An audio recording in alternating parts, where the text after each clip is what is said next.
Thank you guys for tuning in for another episode of Keep_TV. I'm your host, Grande Gato, also known as the Big Cat. Today we're here to talk about the Carolina Panthers signing Javien Elliott, cornerback from the Tampa Bay Buccaneers, to a one-year deal. What does this mean? We'll find out. But first, I got one quick question. Do you love the Carolina Panthers like I love the Carolina Panthers? Yes? No? Maybe? Do you love the Carolina Panthers like I love the Panthers? If you love give me that. Give me that.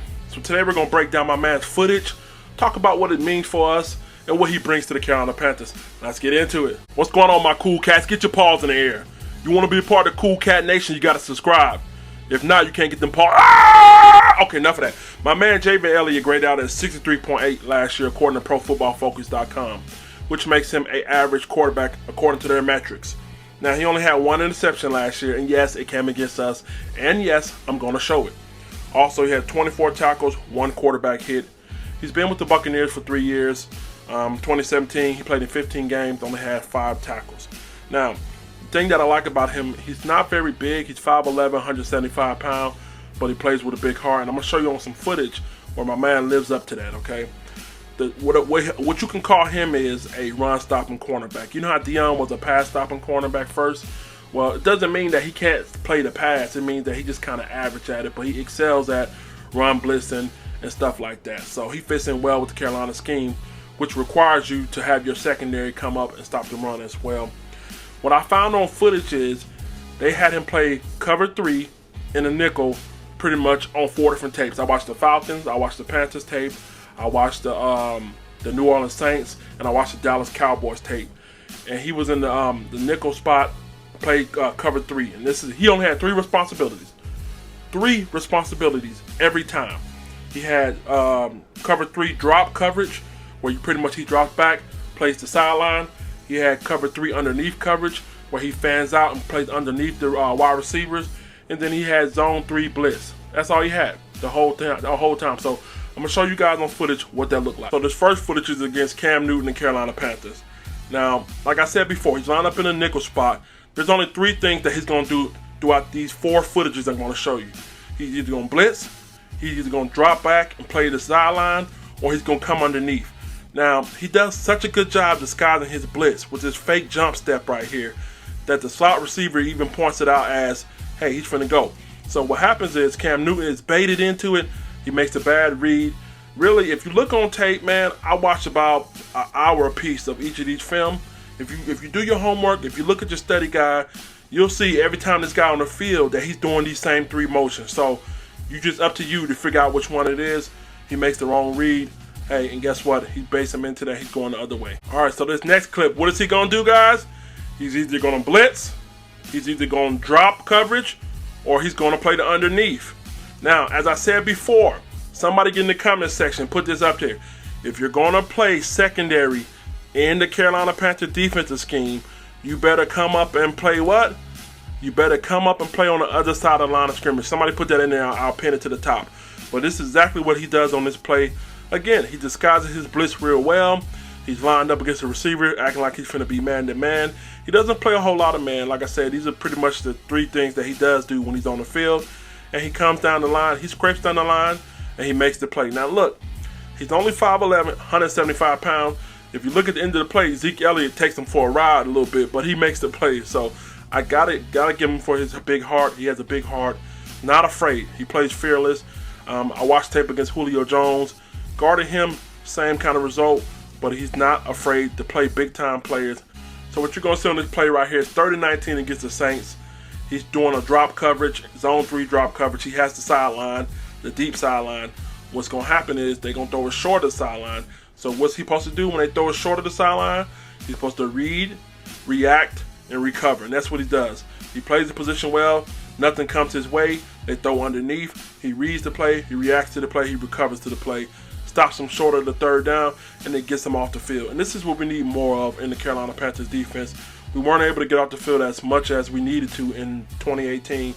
So this year, plays like this could mean the difference between 1-point win or a 50, 60-yard, 12-yard play kind of drive. So kudos to him on this play. So if you look at your screen, I put this play in because I just like Mike Thomas getting his ass beat. Now I'm just playing, but I just want to show you guys real quick again. Even though he's not the one making the play, this is what I'm talking about. These are not the same clip. Every time he lines up in the slot, He's either taking the underneath route, or he's taking the drop back route, or he's coming on the blitz. And as you see right here, even though he doesn't make the play, he still does his assignment. So I watch film, man, and I love watching film, and this is one of the things that I was able to pick up through 4 different games. As I said before, he doesn't play man a lot, okay? But on this play right here, he's lined up in the slot against who? Michael Thomas. This was designed to create a mismatch, okay? Sometimes you put your best receiver in the slot to go against a, less than better cornerback. And guess what happened? He mans up and he plays him all the way through to a point where he can't even get uncovered. He can't get uncovered. Drew Brees has to overthrow him because he's not going to make it on time. Even if he does throw, it's probably going to get intercepted or get knocked down. As a nickel cornerback, this is probably the most stressful position to be in the world, okay? Because a lot of times they will put number 1 receivers in the nickel in the slot to go against a nickel cornerback. And a lot of teams, like for example, the teams that we're going to see opening week, their third best receiver could be a number 1 receiver on other team, which is Cooper Kupp. Okay, so you can have a receiver loaded team that has 1 receiver, 2 receiver, but the third receiver could be just as good as both of them. It just depends on who's in that locker room. So this is the reason why it's so stressful, and this is the reason why playing nickel is so crucial to a team getting off the field on 3rd down, and not only getting off the field on 3rd down, also winning. As you see, he's lined up against the best receiver on the field, plays his balls out, line up against him, cover him tight. I can't breathe. Zip locks him down, live to play another down. Good way to keep your head, good way to keep you cool, get off the field. So last but not least, if I had to critique him in one way, it'll be with looking in the backfield a lot, okay?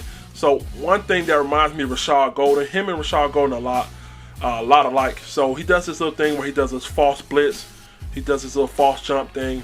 And what happens is, if I'm a quarterback, if I see you not taking the proper footwork, if I see you with your eyes in the backfield, I'm going to bait you in, okay? So they bait him in. Once he realizes, it's not going to be a run, now he has to cross his feet.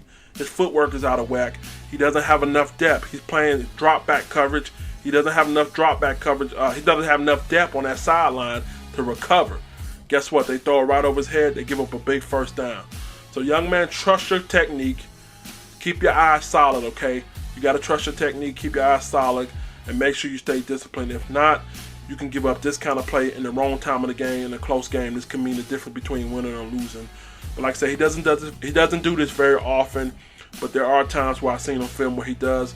He's a solid guy, man. I got to give it to him. What we're getting out of this guy is not for him to replace somebody. He's bringing depth to this team, okay? We're not bringing him in to replace. More than likely, he's going to probably be in the rotation with Crockwell for nickel spot. And if Crockwell makes safety, then he'll probably be in rotation with Golden at nickel spot. So that's what you can expect out of him. Getting a solid guy. Tampa Bay only kind of used him in a small portion, but I think Carolina, with all the people we brought in from free agent, from Irvin to McCoy, all those guys we brought in, plus this guy with his young talent level, we could take it to the next level. Thank you guys for tuning in for another episode of Keep Pound _TV. Make sure you get in the comment section. Make sure you guys subscribe. I want to hear from you guys. What do you think about him, man? Do you think this guy is our actual starting nickel spot? Do you think we're going to put him at safety? What do you think the reason why we brought him in? I personally believe that we brought him in for depth. I think he fits in well to be a good secondary piece. All right, so get in the comment section. Let me hear about that. I'm your host, Grande, Gato, also known as the Big Cat at the church. Say that.